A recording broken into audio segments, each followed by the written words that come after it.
Bonjour à tous, alors on revient sur ces émissions page à page qui demandent beaucoup de temps de préparation et évidemment d'attention. Et aujourd'hui nous allons parler de l'intégrale X-Men 1996 numéro 2 parce qu'il y a eu une numéro 1 et nous allons regarder ce qu'il y a à l'intérieur ensemble.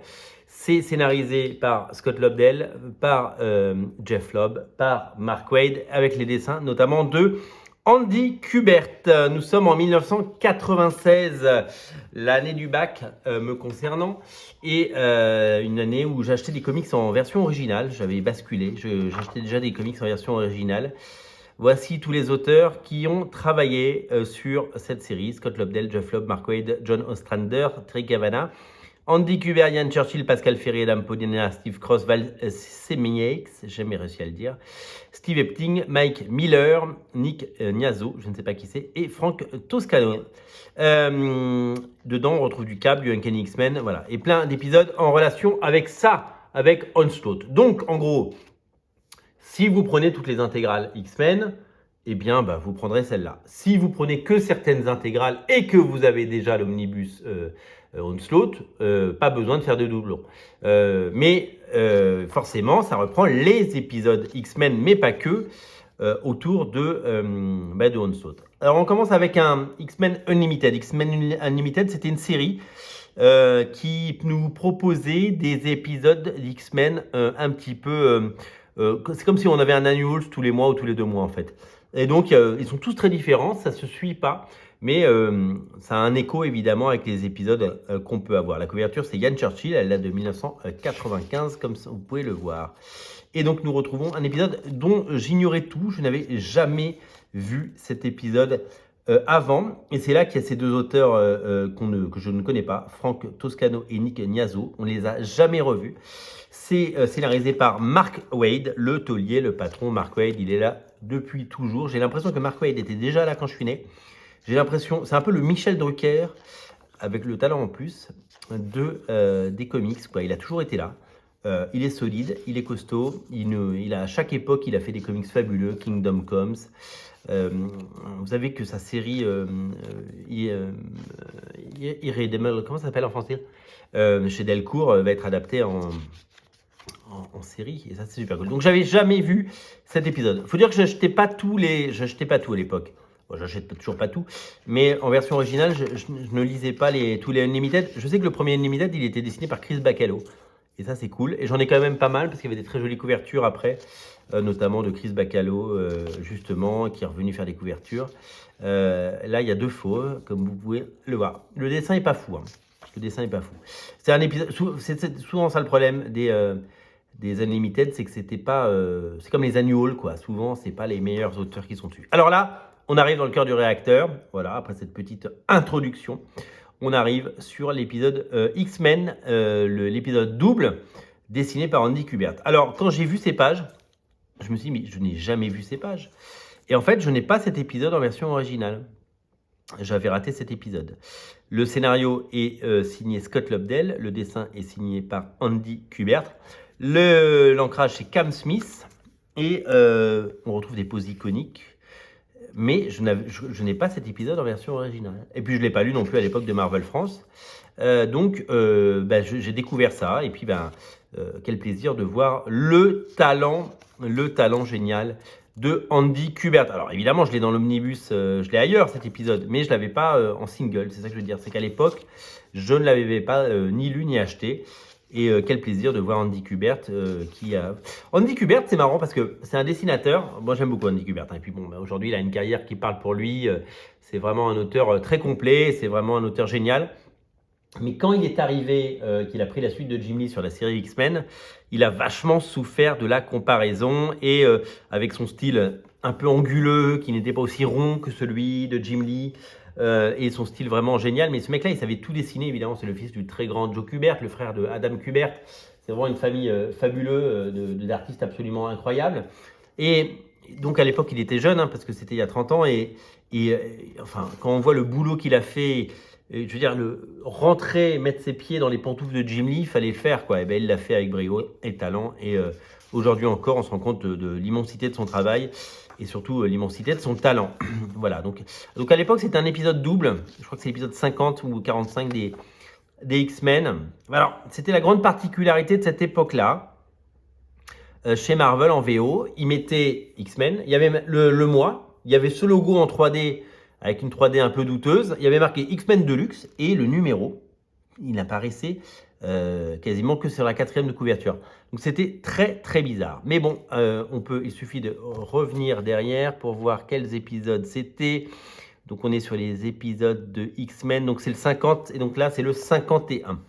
Là, c'est plus Andy Kubert qui dessine, il fait la couverture et à l'intérieur, c'est Pascal Ferry. Alors, Pascal Ferry, c'est un artiste incroyable et récemment, il a fait un Spider-Man avec Chip Zdarsky que vous avez peut-être lu.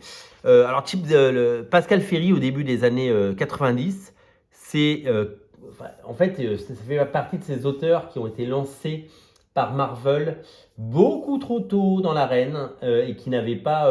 Au tout début, hein, là on est en 96, hein, là il a déjà du talent, mais les premières pages qu'on a vues de lui, ça doit être 93 ou 94, c'était pas terrible quoi. Je me souviens de Jim Chung au départ, c'était pas terrible non plus. Mais là ça commence déjà à être bien, et puis après bah, c'est super bien, hein. Pascal Ferry c'est l'élégance, c'est vraiment super chouette. Pasquale Ferry, c'est Pasquale. Je crois que c'est un dessinateur espagnol, si je ne me trompe pas, et si je me trompe, eh bien veuillez m'excuser. Voilà, donc en fait, je crois que c'est une période des X-Men que j'ai pas suivie. On est en mai 96. Où est-ce que je suis en mai 96? En mai 96, je passe mon bac, moi, donc je suis un peu trop occupé et je pense que avec mon budget de lycéen, j'ai pas trop de sous pour acheter des comics en VO. Et donc je pense que la boutique de comics avait déjà fermé à Montpellier.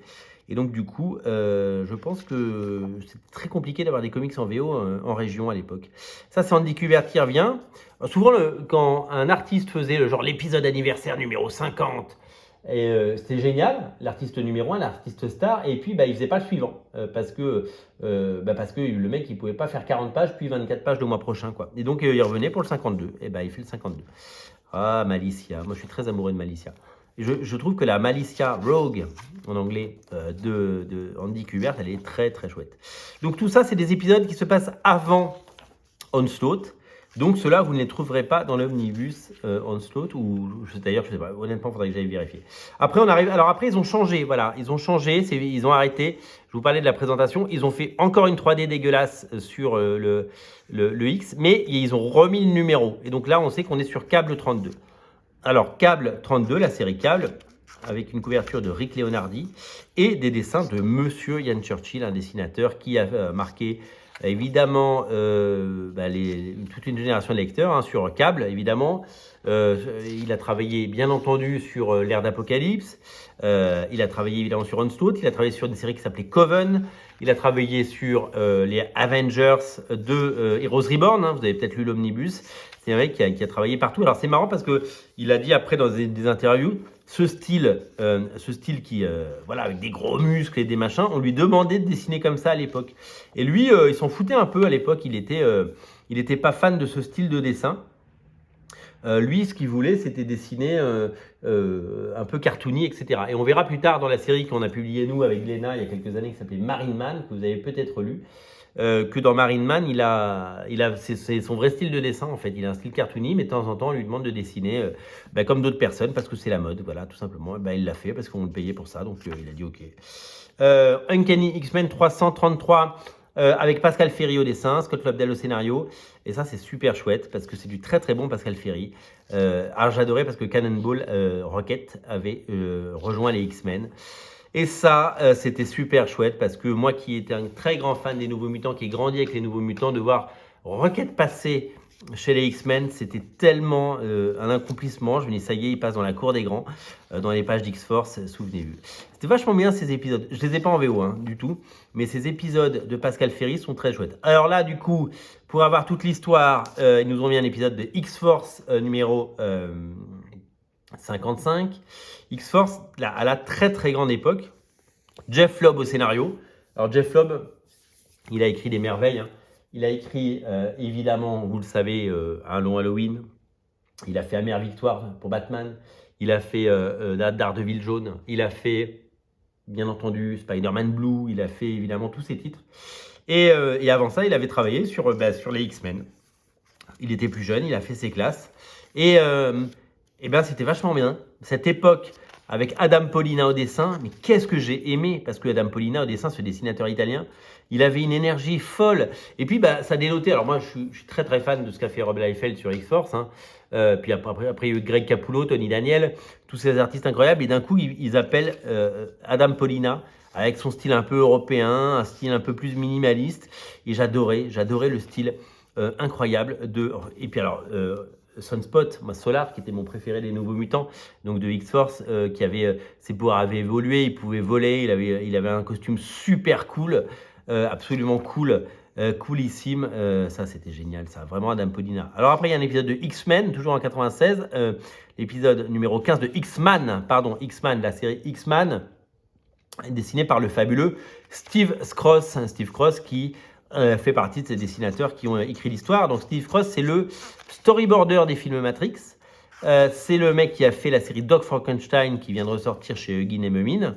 Et c'est tout simplement un dessinateur fabuleux. Il a fait We Stand on Guard avec Brian K. Vaughan. Il a fait ses propres séries, dont une qui est publiée chez iComics. Maestros, qui est génial, et c'est un dessinateur absolument fabuleux. Alors là, à l'époque, il singeait un peu le style de l'époque, il fallait dessiner un peu, entre guillemets, à la manga, il fallait essayer de faire du Roger Cruz. Alors Roger Cruz faisait du Joey Madureira, donc tout le monde singeait tout le monde, et il y avait un style un peu cartoony, mais moi j'aimais super chouette, j'aimais ça, je trouvais ça vraiment très chouette, très, très joli, et j'aimais beaucoup ce dessinateur, et je suis content de revoir les pages de X-Man. Alors X-Man, vous le savez, c'est tout simplement le personnage issu du monde d'Apocalypse, c'est le Cable de l'univers de l'ère d'Apocalypse, et qui a réussi à passer d'un univers à l'autre. Donc pendant un certain temps, il y avait dans le même monde Cable et X-Man, donc les deux Cables de deux mondes différents. L'épisode numéro 16, également scénarisé par Terry Cavanagh, dessiné par donc, Val Semeiks.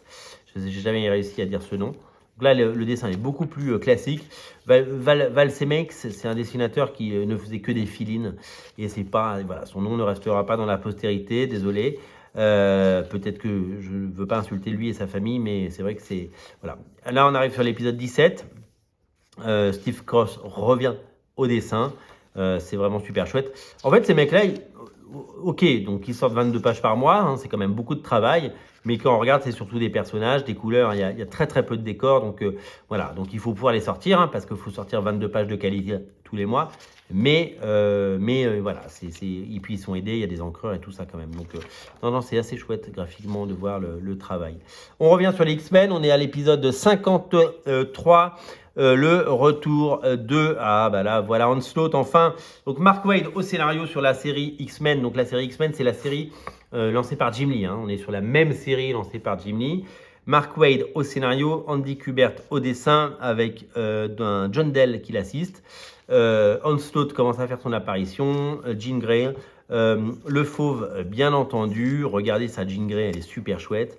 Voilà, le monde commence à basculer puisque le professeur Xavier et donc Onslaught arrive et rien ne sera comme avant. Un épisode très très beau que je n'avais pas non plus. On revient sur un épisode de X-Men Unlimited parce que les épisodes avaient forcément des incidences sur la série principale. Mettant en scène Malicia avec sa robe rouge. Je crois que cette robe a été popularisée, si je ne me trompe pas, par Jim Lee. Un épisode scénarisé par Scott Lobdell et Terry Cavanagh avec le dessin de Steve Epting. Et ouais, le Steve Epting de Velvet, le Steve Epting de Captain America and the Winter Soldier. Et bien à l'époque, il dessinait beaucoup moins bien. non, honnêtement, Steve Epting dans les années 90, moi je ne suis pas super fan, mais après il progresse et après il devient un dieu. Comme quoi, tous ces dessinateurs, ils n'étaient pas encore mûrs, mais ils étaient lancés dans l'arène. Et donc, du coup, on a découvert des dessinateurs vraiment intéressants qui ont grandi. Voilà, hein, Steve Cross, il est devenu fabuleux. Ian Churchill, il est devenu fabuleux. Ils sont tous devenus fabuleux. Et puis, allez, ils ont tous commencé par là. Ce qui est assez étonnant, c'est de voir que Marvel mettait sur sa série Star, hein, parce que les X-Men, c'était la série Star de l'époque, mettait des auteurs qui n'étaient pas encore complètement confirmés. Steve Epting, il était surtout connu à l'époque pour des séries comme notamment souvenez-vous, ça va sortir les Avengers, puisqu'il avait fait les Avengers. Voilà, dans cette intégrale 96.2, vous retrouvez l'ensemble de ces épisodes. Il y aura forcément un tome 3. Toutes les intégrales X-Men disponibles sont à découvrir sur originalcomics.fr. Bien entendu, si vous voulez une intégrale X-Men ou même les autres intégrales, que ce soit évidemment des séries comme New Mutants, Alpha Flight, X-Factor, Avengers, Spider-Man, eh bien, il y a un choix de dizaines, voire centaines d'intégrales sur originalcomics.fr. Je vous rappelle que le port est offert. Complétez votre collection et faites-vous plaisir. Je vous mets le lien dans le descriptif de la vidéo, à la fois de ce titre et de la catégorie intégrale. Découvrez dès à présent X-Men 96.2. Salut!